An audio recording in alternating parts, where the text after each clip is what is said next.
My dear friends, today the church celebrates what we call Good Shepherd Sunday.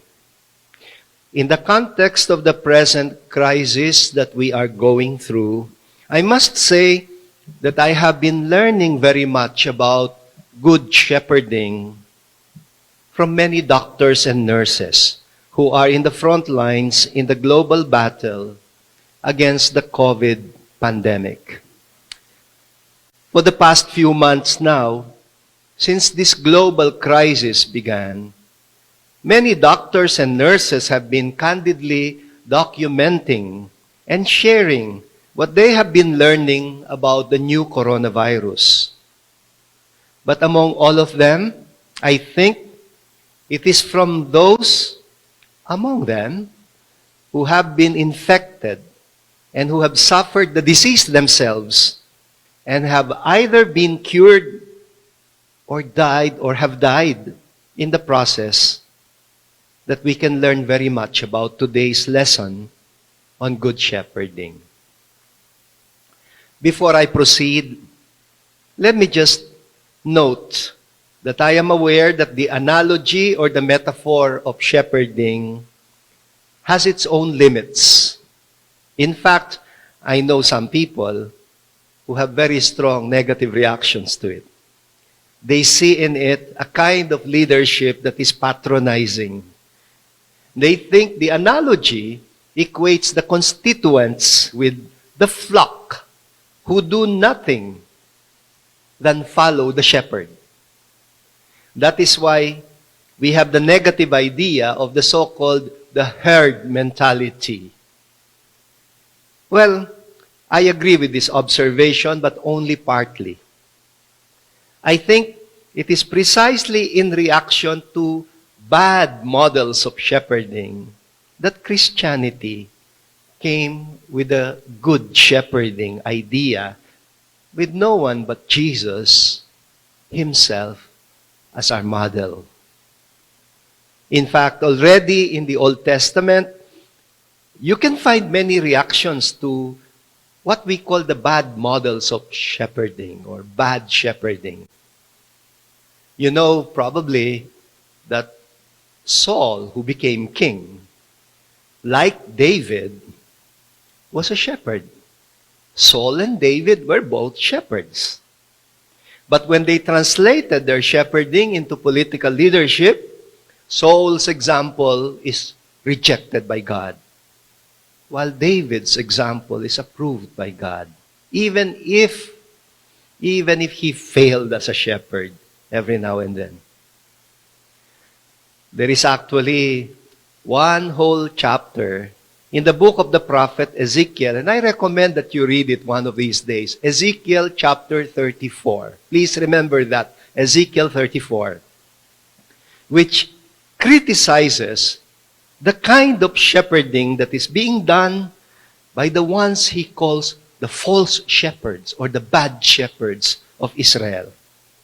Meaning, the kind of shepherds who do not know their sheep and whose sheep do not know them. The kind of shepherds who run away from danger and who always put self-interest above the welfare of their flock. If we speak about good shepherding, before we think of Jesus as the good shepherd, please do not forget that the idea of good shepherd is not original to Christianity. It is already there in Judaism. Of course, I am referring to what you heard in the responsorial psalm today, one of the most famous psalms in the Bible, Psalm 23. Well, some people don't know it's Psalm 23, but please now remember that, 23, the Good Shepherd. But who is the shepherd there? It says, "The Lord is my shepherd. There is nothing I shall want." And who is speaking in the psalm? Well, the psalmist is speaking from the perspective of the flock or the sheep. meaning the Israelite people, in relation to their God, Yahweh. And then he says, only goodness and kindness will follow me all the days of my life. That's where you get the word good. Meaning, the good shepherd is God. After all, even in English, good and God sound so closely related to each other. Don't you think so? Do you remember that one occasion in the gospel when Jesus was approached by an expert of the law, and the man said to Jesus, "Good master," or "good teacher, what must I do to inherit eternal life?" And then Jesus reacted to him and he said, "Why do you call me good?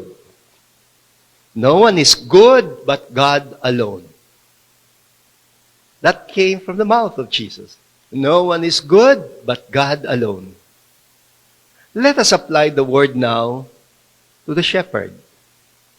When is a shepherd a good one?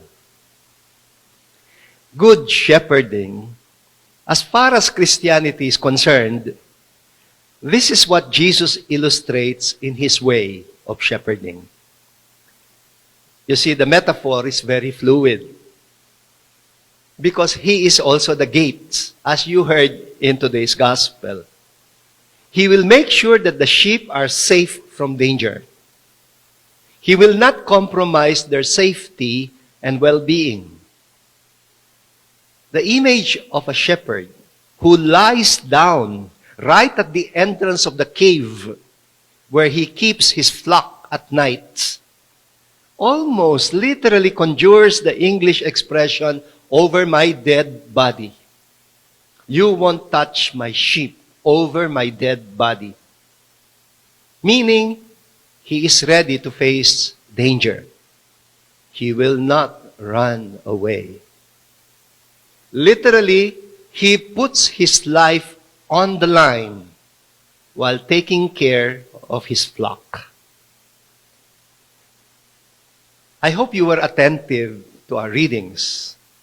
Our second reading today adds an extremely important aspect of good shepherding. The idea that the shepherd must know firsthand what the weakest among his flock are going through. How? By sharing in their weakness and by sharing in their vulnerability. He does care for the flock, the whole flock. But in particular, he prioritizes the weakest among them, the little ones, the pregnant ones, the elderly ones, the sick, and even those who go astray. Remember Jesus saying, he's even ready to leave behind the 99 in search of the one lost sheep. Walang patapon sa kanya. No one is expendable or dispensable. On the other hand, you have the bad shepherd. The bad shepherd has no idea what the sheep are going through because he is very far from them. He would not lie down by the gate or by the entrance of the cave because he's afraid of the wolves. He will leave that to the hirelings who run away when danger comes. The bad shepherd, well, that's the one who treats the sheep like a nameless, faceless herd or flock. What does the bad shepherd say to the flock? He will say, "You better shape up or die. Too bad for the weaklings among you. You know, it's really just survival of the fittest. Survive if you can. I don't care. All you have to do is follow me. If you cannot follow me, drop dead. For all I care. You just say, as you just do as I say. Well, that's a very common template for shepherding in this society. Sometimes the Lord teaches us good shepherding the hard way. Paano yun? Well, by allowing us to suffer the fate of those who we look after.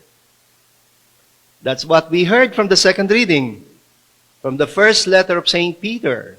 He says, when you suffer, even if you did not deserve it, treat it as a grace from God. Because for this you have been called. Because Christ too suffered for you, leaving you an example that you should follow in His footsteps. Ang tawag ko sa ganito, mentoring. We can only be mentoring in good shepherding by the Good Shepherd Himself. Let me share some thoughts. The thoughts of a nurse who has been in this kind of a situation. There was this nurse very recently. He happened to have access to my number, so he texted me a few days ago only. He was asking me, "Kumusta na po, Bishop?" And I said, "Okay naman. I'm okay so far. What about you and your family?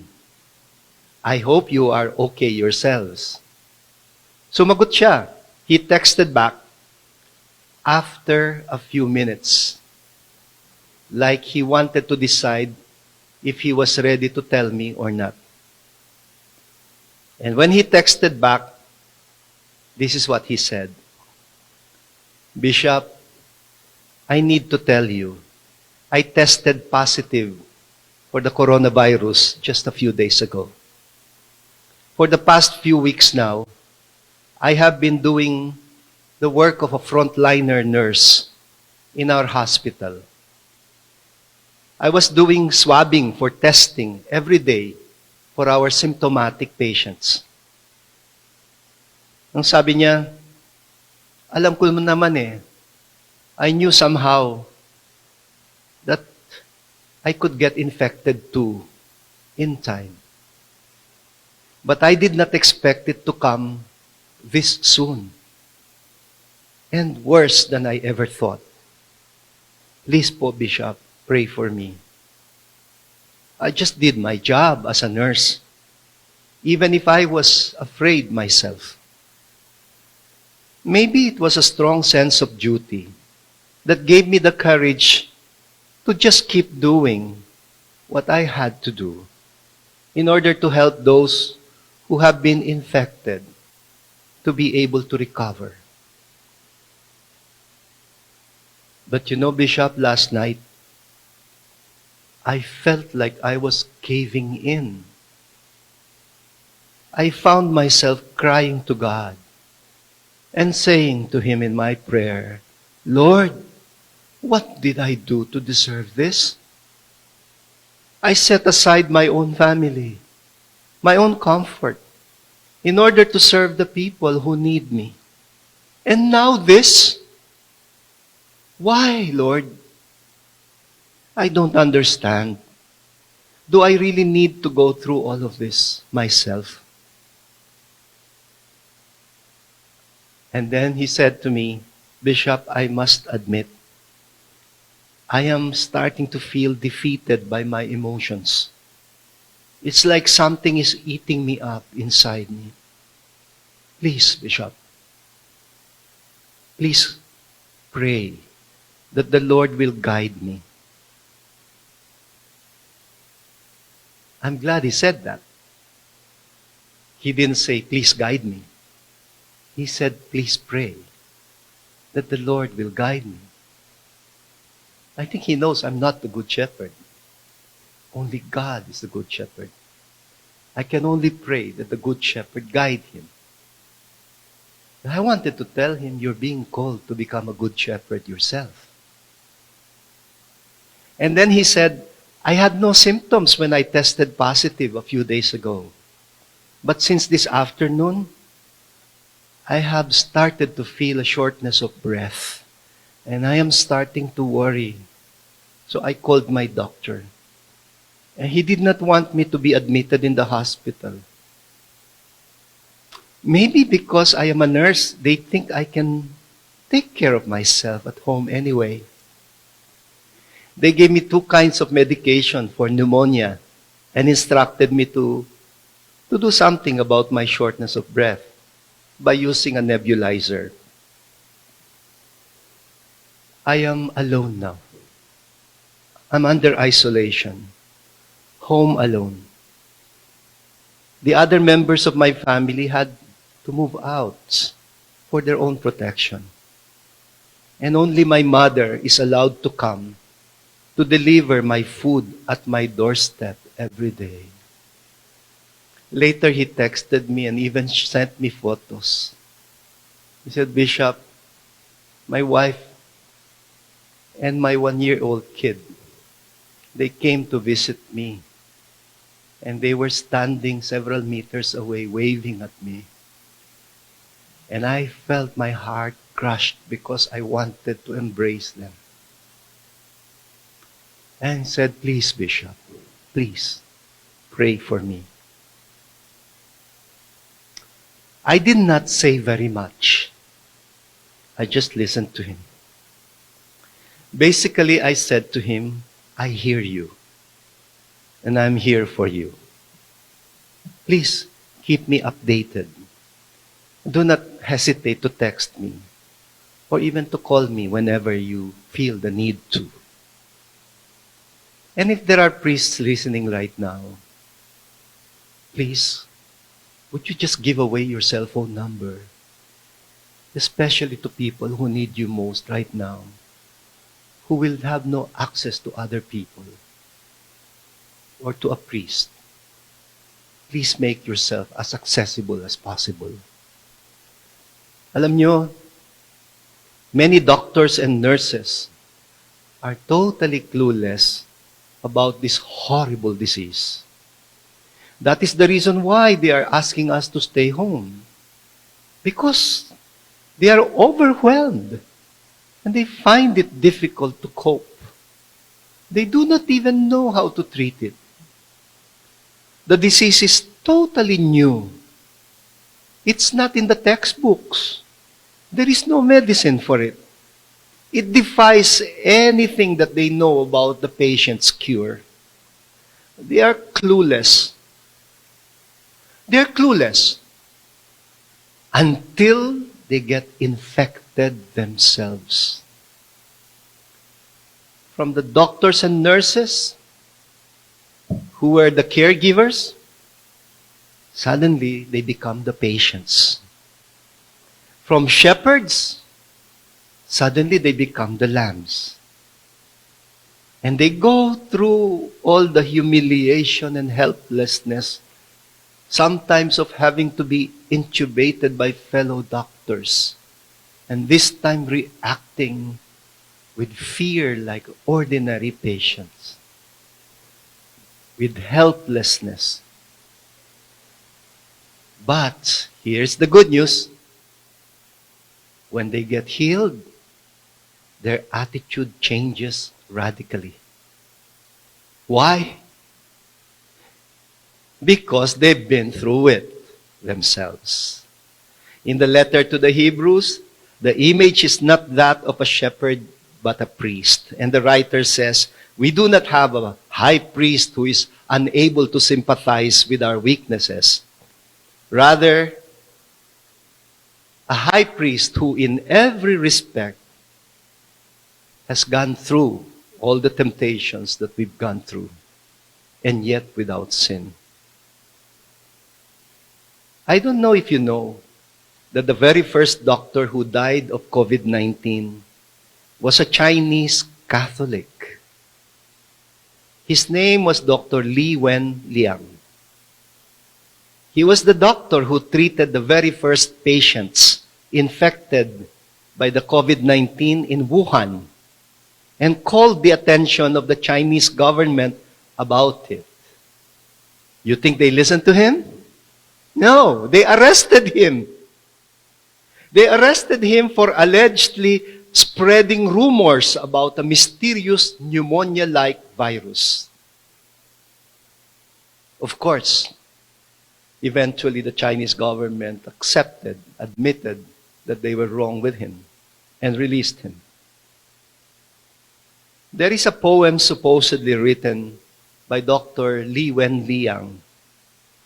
It went viral in the social media as early as February. Let me end by quoting him. I'm not sure if he really wrote this. Apparently he said, "I really do not want to be a hero. I also have my parents to think of, and my children, and my pregnant wife, who is about to give birth, and many of my patients in the ward.